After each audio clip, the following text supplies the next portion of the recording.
Do we actually think this will help Apex? Hey, what is up? Kayla here, back with another video.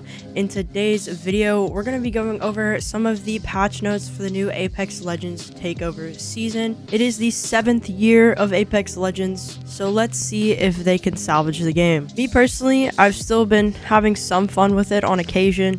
I don't play it super often anymore. I usually only hop on if I have someone to play with. It's still a fun game for a little bit. Anyways, let's go ahead and jump right in. So we've got a couple legend buffs going out, mostly for our assault legends this season. So we can probably see a pretty heavy assault legend meta happening very quickly. And we've also got a ton of gun buffs. They buffed pretty much every single weapon. The devs themselves stated no weapon is a bad weapon, with buffs across the board for every piece that you can get your hands on. So yeah, this will be interesting. They added some updates to armor and helmets, and then they added arsenals into the game. They also updated the TTK, or time to kill, and it's fast. So the top two legends that got buffs are going to be Ash and Ballistic. Ash is, I'm not going to lie, to me, just watching gameplay and stuff, she seems like she's like one of the top movement legends right now, which is so interesting. Her ult goes farther and travels faster, and it's much easier to get caught up in the snare. That passive that allows her to have some crazy movement is called Predator's Pursuit. Basically, she gets omnidirectional dashing, with the devs stating Ash is set to become the Apex Predator she was always meant to be. I'm not gonna lie, she seems kind of fun to play. Like, I'm switching from being a Loba main to an Ash main, for sure. With Ballistic, we've got a new level 3 upgrade, which allows him to have 2 of his Whistler charges, and his ultimate now grants a speed boost. And in his base kit, we do have an extra charge and sling leveling. I can see Ballistic being a fun pick for this season for sure.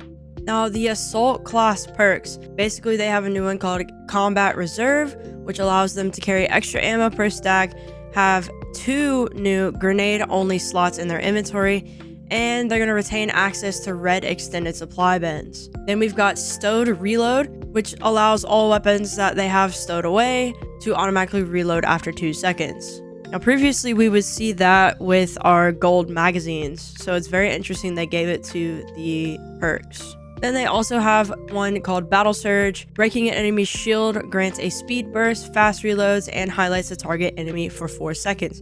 That is kind of insane. Holy sh**. In terms of the loot pool, they have removed the white, blue, and purple helmets from the loot pool, but they have added some high value helmets such as the gold and red helmets. Also, with the armor, you no longer will level into the red tiered armor. You're going to be capped at the level 3 shield, but you can still get a red shield from a new mythic armor upgrade helmet. So that red helmet you find is going to give you a mythic upgrade that will allow your purple shield to become a red. They also took some aim to reduce the visual clutter in the game, which is great. They reduced a lot of muzzle flash, about 95% less of that in the game, which is fantastic. You know, a lot of the time you'll be shooting at someone and you just really won't know where your shots are going because you have a big old flash on your screen. So that is pretty good for the game.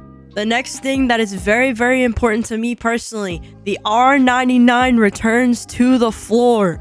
The Peacekeeper enters the care package in its place. That kind of sucks, but the R9 is back on the floor. Bless God, have I missed that gun. The Evo required to reach level 3, which is your purple armor, is increased to 1700 damage instead of the 1350 we were at. Now, with those arsenals I mentioned earlier, there is stations across all POIs in every map with certain fixed locations. The ammo type that will be provided is randomized each match. It also is equipped with an enhancing terminal that'll upgrade a weapon matching the ammo type per arsenal. And enhancing a weapon will give you an upgraded attachment and an optic if you do not have one already. That seems pretty cool and a pretty fun game mechanic. We'll have to see how that goes. They did update a lot of the healing stuff, so cells now take 2.5 seconds to complete from the previously 3-second. Syringes now take 4 seconds from previously taking 5, and cells and syringes now stack up to 6. When you spawn into a match, you will now spawn in with 4 cells and 4 syringes instead of the 2 we've been accustomed to. They also increased the battery and medkit spawn rates.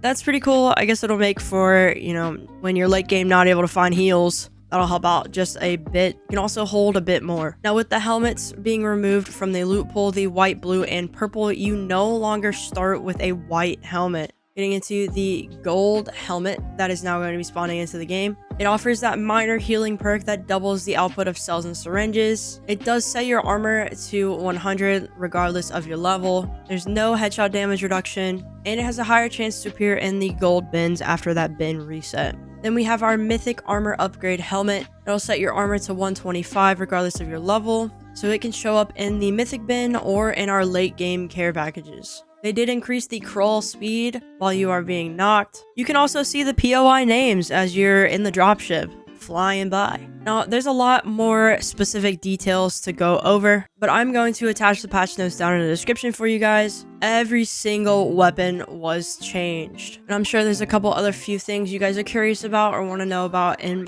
more depth, so please feel free to read those at your own discretion. These are just a few things that I thought were very important to the new season to talk about and things that I personally were interested in.